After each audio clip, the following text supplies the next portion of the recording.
Welcome to the Great Detectives of Old Time Radio from Boise, Idaho. This is your host, Adam Graham. If you have a comment, send it to me, box13@greatdetectives.net. Follow us on Twitter at Radio Detectives and become one of our friends on Facebook, facebook.com/Radio Detectives. Before we do get started, I want to let you know you can go and pick up any of my books, ebooks, and audiobooks through the links at store.greatdetectives.net. That's store.greatdetectives.net. Includes all I needed to know. I learned from Columbo, Slime Incorporated, and Adventures of Powerhouse series. Well, now it's time for today's episode of Nick Carter. The original air date is August the 22nd of 1948, and the title is The Case of the Red Arrow. Post-war Old Dutch cleanser, famous for chasing dirt, presents Nick Carter, famous for chasing crime.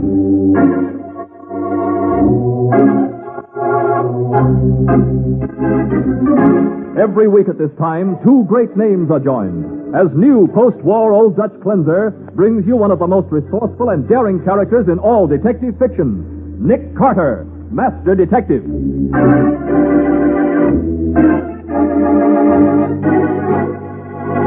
Nick, she said she locked all the doors and windows, but don't you think we ought to check them, just in case? You're right, Patsy. I'm going to check them right now. Good. Of course, I don't really believe this Indian legend. Nick, somebody screamed. Do you Come on, suppose... Patsy, hurry. Yeah. Locked, confound it. Well... Oh, Nick, look. Yes. Well, too late. She's dead. Yes, Patsy. With a red arrow in her heart. Now, the case of the Red Arrow. Today's adventure starring Lon Clark as Nick Carter. Brought to you by new post-war Old Dutch cleanser. As Miss Harriet Hartwell removes the hairpins from her iron gray hair before going to bed, it's a stern, determined face that looks back at her from the mirror. The face of a woman not easily frightened, even by a sound heard often during the past few weeks in the historic old Hartwell mansion. Oh, for heaven's sake, not again. Where's that gun? Abby, what is it? Oh, I saw it again, Harriet. I was letting the dog out, and there it was. Oh, Sidney. I tell you, I saw him with the feathers in his hair and the bow and arrow. Oh, you saw nothing of the kind. Now, stop that noise. You too, Hannibal. You hear me, sir? What's the matter, Aunt Harriet? Is it the ghost again? Oh, yes, Abby says she saw him again. I did. Here, Gerald, take the gun and look around. Okay, Aunt Harriet. I heard the screaming. He's come again, ain't he? Never mind, Lisa. Go back to bed. I told you not to plow up that grave. He'll keep coming back until one Go back to bed, Lisa. Unless you want me to look for a new housekeeper in the morning. I'm going. But remember, I've warned you. Now, Abby, you stop that blubbering right now. There's no one in the back of the house, Aunt Harriet. Of course not. There never is. Oh, Harriet, please. Let's get out before it's too late. What? Let a dead Indian run me out of my own house? I should say not. Perhaps you only imagined it, Miss. I did not. I tell you, I saw him. Oh, Harriet, listen to me. You can't fight a ghost. Oh, can't I, huh? Well, I'm going to make this particular ghost wish he'd never been born.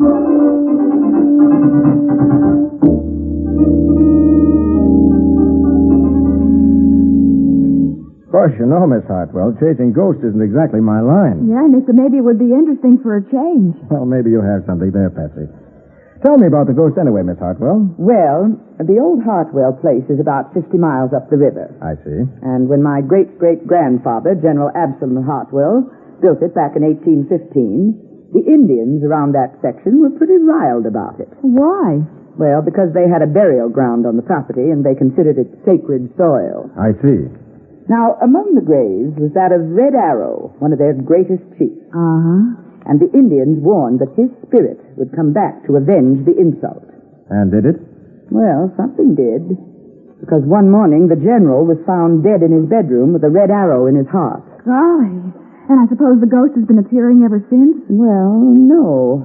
Not until I moved in 3 months ago. Oh? You see, for the past 30 years, no one has lived in the house but Lisa Maybury, the caretaker. Yeah. Now she's my housekeeper. Oh, but I wonder why the big chief is on the warpath again after all these years. Well, according to Lisa, when I put in my rose garden, I accidentally had his grave plowed up. Did you ever see the ghost yourself, Miss Hartwell? Well, yes, one time. But when I threw a brass inkwell at him, he ran into my bedroom and disappeared. Well, what happened then? Well, I went right in after him, but there was nobody there, and all the doors and windows were locked. But both your housekeeper, Miss Abby, have seen it several times. Is that right? Yes, we've all seen it, except Gerald. Gerald, that's the nephew who was visiting you last night. Yes, he usually comes out for weekends. Gerald is the only close relative I have, and he knows he'll get my money someday, so he tries to keep on the good side of me. Well, Miss Abby's a relative, too, isn't she? Oh, she's a second cousin twice removed. Oh. But both she and Gerald know I'm not leaving her much. Miss Hartwell, what do you think a private investigator can do against a ghost? Ghost, my foot. Someone's deliberately trying to frighten me, and I want to know who it is and why they're doing it. Well, I'll tell you what. Patsy and I'll drive up there tonight, stay a few days. Good. But please, don't tell the others who I am. Whatever you say, Mr. Carter. From now on, it's Professor Carter, Miss Hartwell. I'm a scholar who's interested in psychic manifestations, okay? Very well, Professor Carter. Oh, gee, this is going to be interesting. Yes, Patsy, but not only for us. With a little luck, I think we can make it plenty interesting for Mr. Ghost.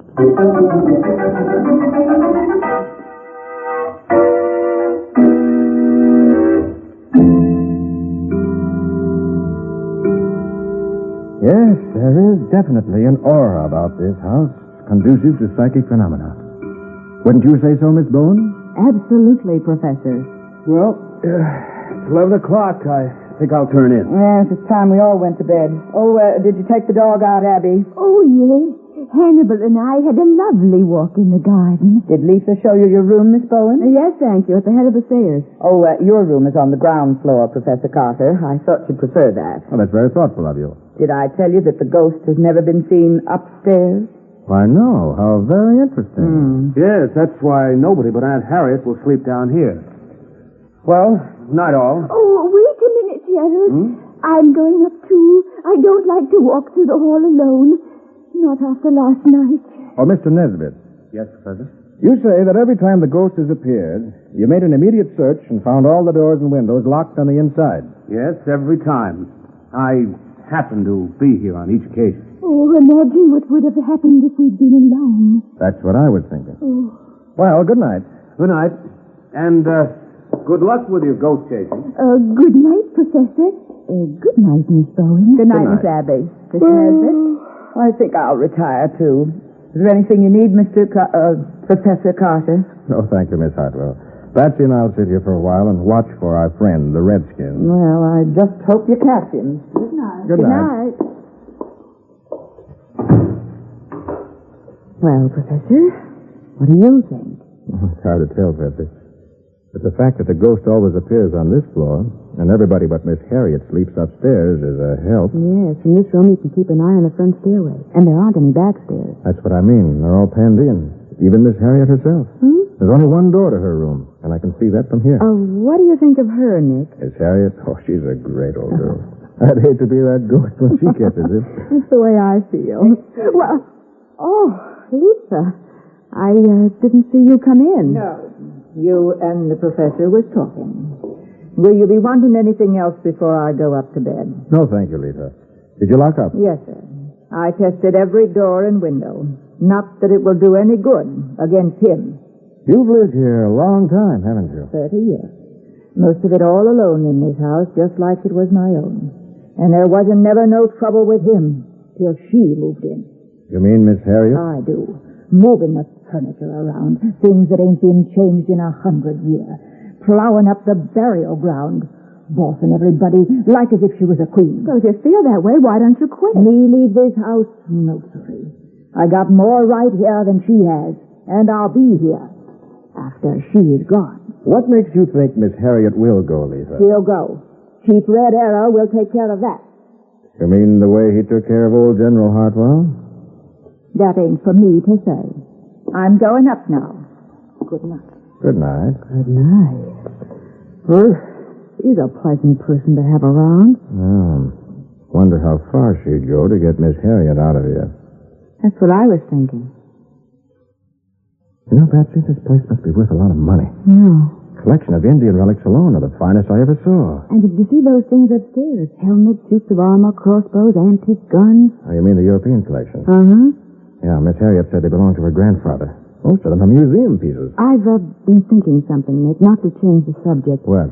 Lisa said she locked all the doors and windows. Oh, don't worry. I'm going to check them myself. What was that? Miss Harriet, come on, Patsy. Yeah.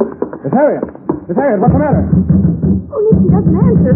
Did you scream, Miss Bowen? No, it was your Aunt Harriet. Well, maybe she fainted. Miss Harriet isn't the fainting type. Oh, wasn't that Harriet, Professor Carter? Yes, it was, Miss Abby. Confound it, the door's locked. Stand back, Patsy. I'll have to break it in.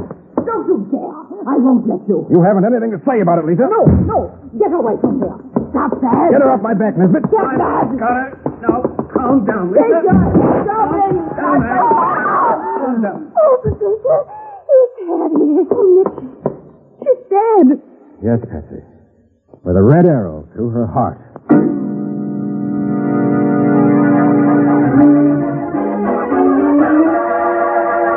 A red arrow, symbol of the long-dead Indian chief, protrudes from the chest of the woman who dug up his grave. A woman who was alone in a room with every door and window shut. We'll see what happens in just a moment.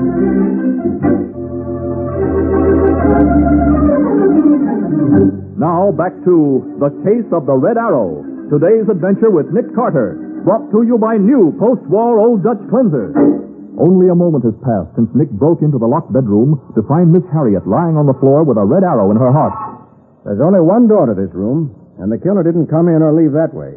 I've been watching that. How about the windows, Nick? This one's locked on the inside. So this one, Nick. And the killer must still be in the room. What's this door? That's the closet. But if he's hiding there, he'd... No, nothing here but a few dresses. I tell you, it was Chief Red Arrow. He don't need no doors, no windows. He walks through the walls. If you want to believe that, Lisa, go ahead. But I don't take any stock in ghosts. Not yet, anyway.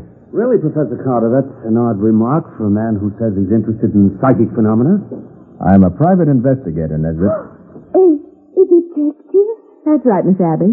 Nothing must be touched until the police arrive. Will you phone them, Patsy? Of course, Nick. Oh, I knew something awful would happen. I warned her. I begged her to leave this house. Well, you should have known those were the wrong tactics to use on Aunt Harriet, Miss Abby. He hadn't ought to have come here in the first place, changing things around, plowing up graves. No ghost did this, Lisa. And no human being could have gone out and locked the windows after him on the inside. So it's someone who's in this house right now. Why, you don't mean one of us. That's exactly what I mean, Nesbit. And I'm making it my business to find out which one of you it is.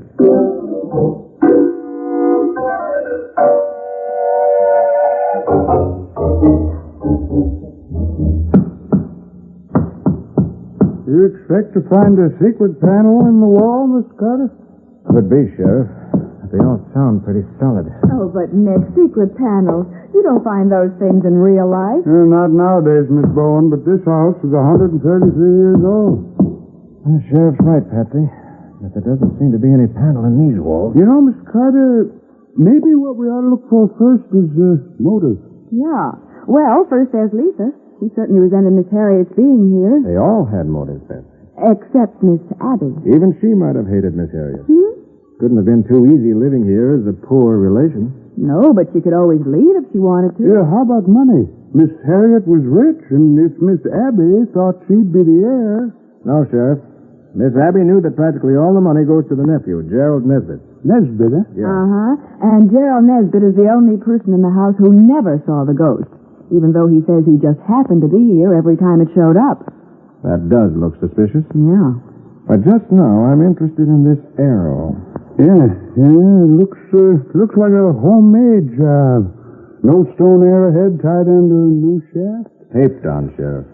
And very neatly, too. I've seen that sort of tape before, Nick. Dressmakers use it.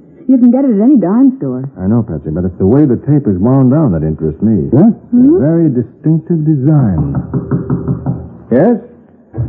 Oh, Mr. Carter, Yes, Miss Abby. I left my glasses in here. Oh, there they are, Miss Abby. On the table. Oh, thank you. Mr. Carter, you don't really think that one of us... I'm afraid I do, Miss Abby. Oh, but we were all upstairs. Mr. Carter was trying to find a secret passageway in the walls, but didn't get nowhere. Oh, I'm sure there couldn't be anything like... Miss Abby, what's the matter? Oh, there he is again. Oh. Good grief, Carter. She's fainted.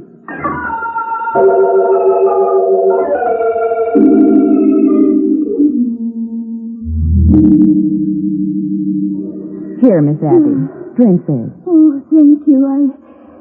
Did I faint? You said you saw something. Oh, yes. Chief Red Arrow's ghost. Where? At the window? No. In the closet. The closet, huh? Yes. Yes, the dress had moved, as if someone were hiding there. And then I saw a hand. No, you just imagined it. There ain't nobody in here. No, I saw it. Maybe this is what they're looking for, Sheriff. What do you mean, Nick? The walls in the room were solid, but Hey, that sounds hollow. there's some clothes hooks on the back of the closet wall. Maybe if we pull one of them. No, not this one either. By golly, right. A hidden stairway going upstairs. So that's how the killer got in and out. Let's see where it goes up to. Oh, yeah. These stairs are narrow, aren't they? Say, what's that laying there on the step? A blanket. And an Indian headdress with feathers. The ghost costume. Right, Patsy, let's go on up. Yeah. No wonder we didn't see anybody using the front stairs. There's another door at the top. Yeah. So where's the leader? Apparently we're in another closet. Here, let me push these clothes out of the way and we'll go into the room. But these are men's clothes. Say, what's the... Where did you people come from? Well, you ought to know, sonny boy. What do you mean? Well, you come Wait a up minute, here. Sheriff, wait. Nesbitt, you were the first one to come upstairs just before the murder. Did you come directly to this room? Yes? Why? Did anybody else come through here? No, of course not. So, that does it, young fella. You're under arrest for the murder of your aunt.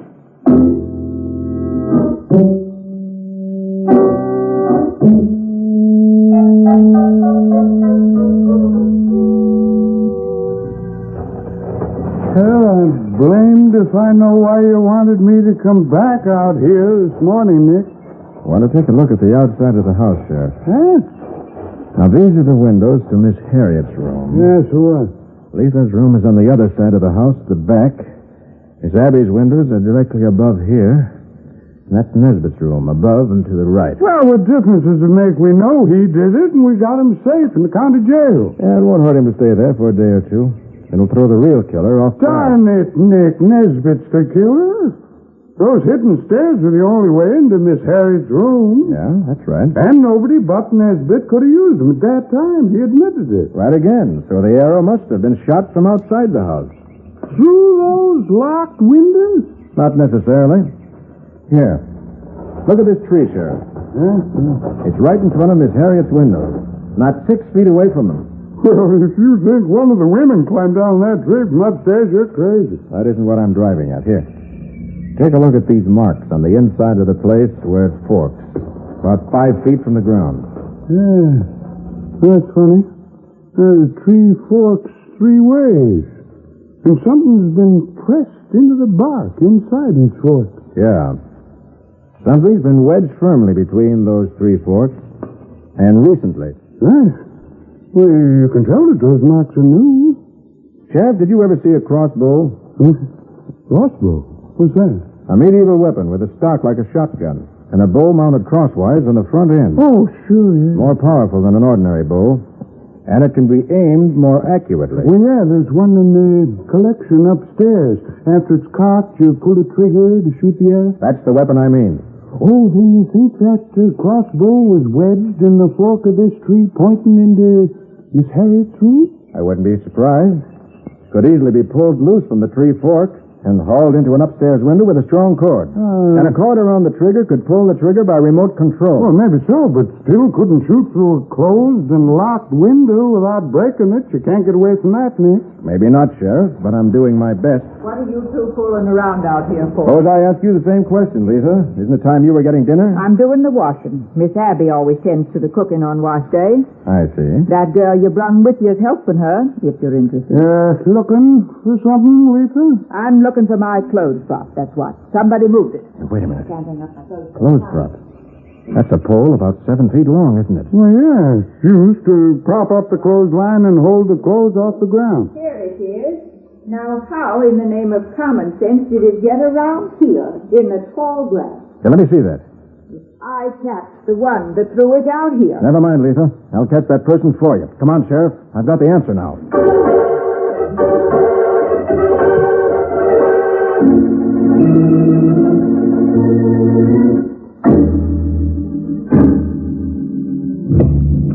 If you have another big knife, Miss Abby, I'll help you shred that cabbage. Oh, I'm almost through, Miss Bowen.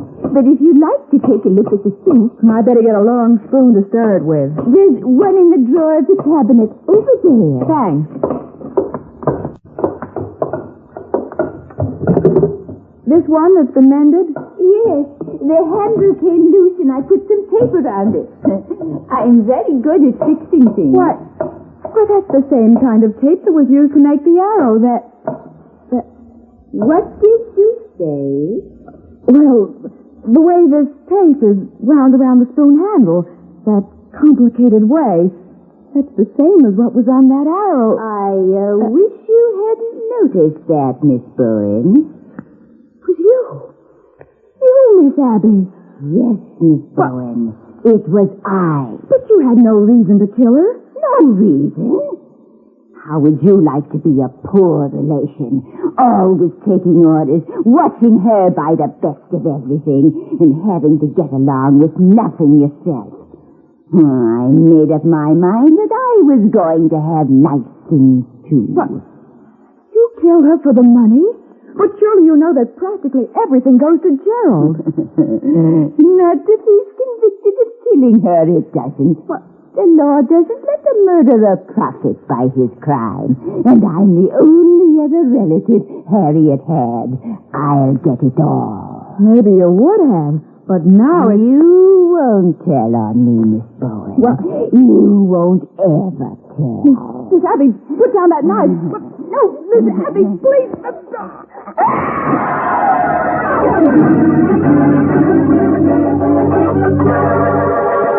Trapped in a corner of the old-fashioned kitchen, Patsy has no chance to get past Miss Abby as the old lady advances with a heavy knife in her hand. We'll see what happens in just a moment.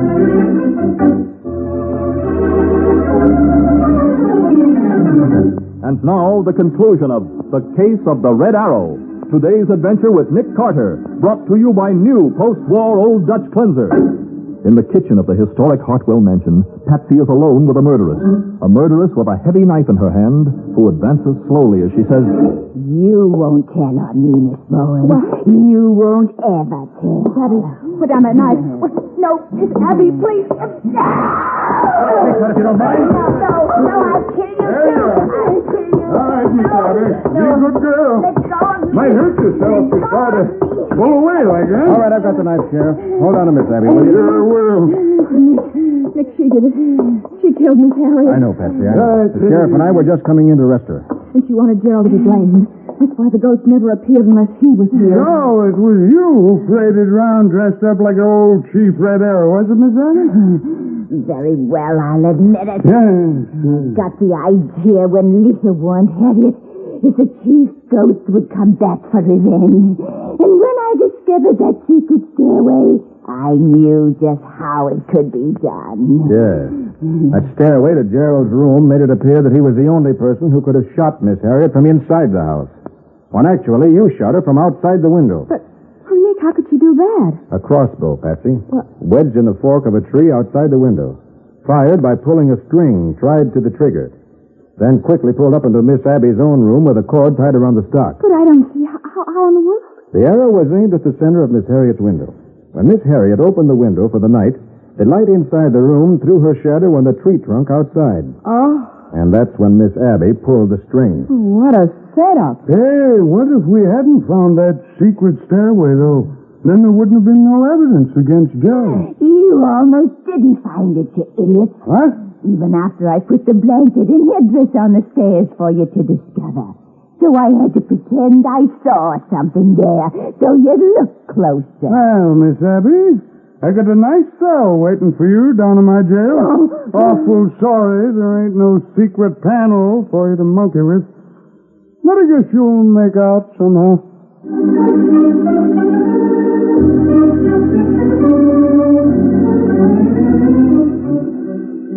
Nick, I still don't see how Miss Abby managed to close that window after shooting Miss Harriet with that arrow. It was easy, Patsy. What? She merely leaned out of her own window and pushed it shut with a clothes prop. The clothes prop? Yeah, she took it upstairs early in the evening. And when she was finished with it, she threw it out into the yard. But, Nick, Miss Harriet's window was locked. Yeah, but you remember when we broke into the room just after Miss Harriet was killed? It was Miss Abby who rushed to the window to see whether it was locked. What? You mean she locked it then? She did. Well, I'll be darned. And right in front of us. Oh, it was a clever scheme, all right. Oh, but why were you so sure that Gerald hadn't come down that hidden stairway and murdered his aunt? Because I knew Miss Abby was lying when she pretended to see someone in the closet.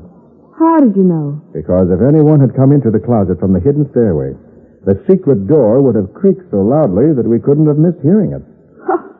Gee. She must have planned that murder for months in advance. Oh, I'm sure she did. But she lost her head when she tried to kill you. Oh. Since she couldn't cover that up, it would have been a bad mistake. Well, I'll say. Not only for her, but for me. Thanks for not letting her make it, Nick. You're quite welcome, Patsy. I'd hate to have to break in a new assistant. What? Why, you... Florida.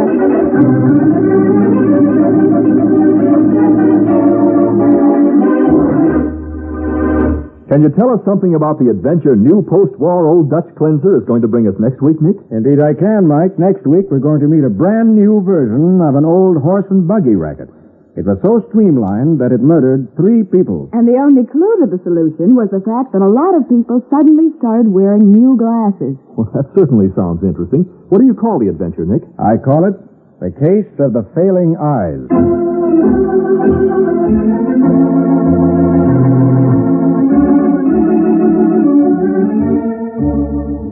Nick Carter, Master Detective, presented each week at this time by the Cudahy Packing Company, is produced and directed by Jock McGregor and is copyright by Street & Smith Publications, Incorporated. Charlotte Manson is featured as Patsy.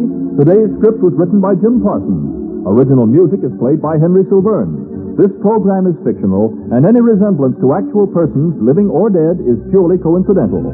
This is Michael Fitzmaurice saying, when minutes count, use new post-war Old Dutch cleanser.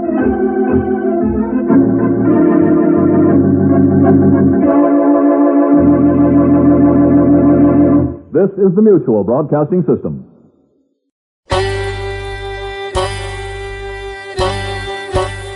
Hi, this is Andrew from OTRWesterns.com. I wanted to invite you to come take a look at our site.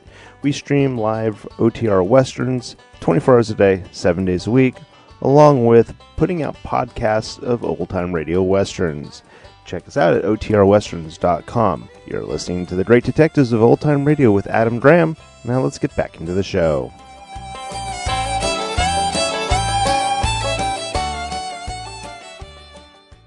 Welcome back. You know, if you notice a vital clue to the identity of the murderer, the best time to reveal it is not when you happen to be alone with the murderer. Good lesson learned here. At any rate, that will actually do it for today. If you do have a comment, send it to me, box13@greatdetectives.net. Follow us on Twitter at Radio Detectives, and become one of our friends on Facebook, facebook.com/Radio Detectives. You can also